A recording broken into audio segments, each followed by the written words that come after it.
हा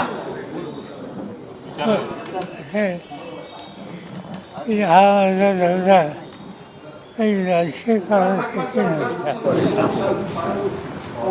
आणि त्यामुळे मी इथं आल्यानंतर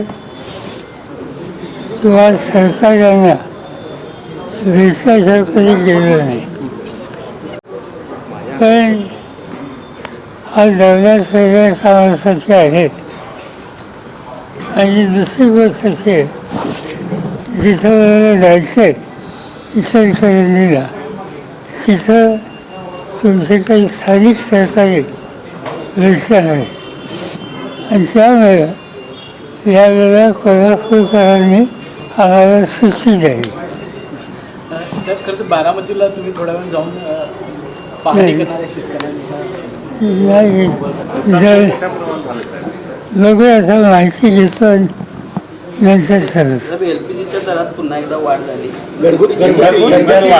तब्बल 29 रुपयाची वाढ झाली आहे. महागाई खरं तर असे सातत्यानं हे दर वाढवत आहेत आणि ते वाढवत असताना सुरुवात 2 रुपयांनी केली, नंतर वाढत आज कुठं आलेलं. या सगळ्या गोष्टीचा परिणाम हा सामान्य माणसाच्या प्रपंचावर आहे. प्रधानमंत्र्यांनी सुरुवातीला सांगितलं की आम्ही महागाई नियंत्रित ठेवतोय, पण नियंत्रित याचा अर्थ टप्प्याटप्प्याने हा धक्का द्यायचा हे त्याचं सूत्र आहे आणि त्याची राजकीय किंमत सत्ताधाऱ्यांना योग्य विकते.